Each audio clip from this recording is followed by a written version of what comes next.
పరస్పరం శిరసి నిక్షేపే. భగవంతుడే శ్రీమన్నారాయణ కన్యాదానం చేస్తుంటే దేవతలందరూ వచ్చి కూర్చున్నారంటున్నారు కదా. స్వామి 100 మంది కూర్చుంటేనే ఈ మండపం పట్టదు. మరి స్వామితో పాటు దేవతలందరూ వచ్చారనుకోండి, 3 కోటి దేవతలు, మరి ఎక్కడ ఉంటారు వాళ్ళందరూ? మరి 3 కోటి దేవతలు వస్తే మండపం పడుతుందా అంటే వాళ్ళు ఎలా వస్తారో చెప్తున్నారు ఇక్కడ. ధర్మం ఎలా చెప్తుందంటే సూక్ష్మంగా ఉంటుంది, చాలా నిశితంగా ఉంటుంది.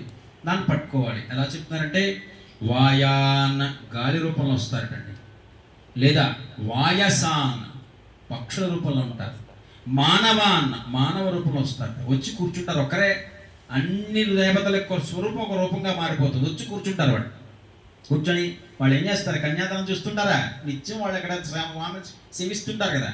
వాళ్ళు మన పరిశీలన చేస్తుంటారు. ఏ భక్తుడి యొక్క మనస్సు భగవంతుడి యొక్క పాదాల చెంతది ఉంది.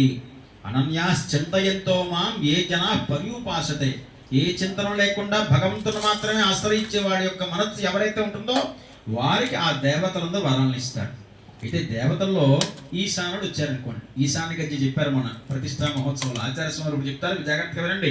ఈశానుడు పార్వతీ పరమేశ్వరుడు నంది మీద వస్తూ ఉన్నప్పుడ ఆ నంది నడిచే నడకని చెప్తున్నారు ఆచార్య స్వామి. జాగ్రత్తగా వినండి. ఈశాన్య గజ్జి చెప్తున్నారు.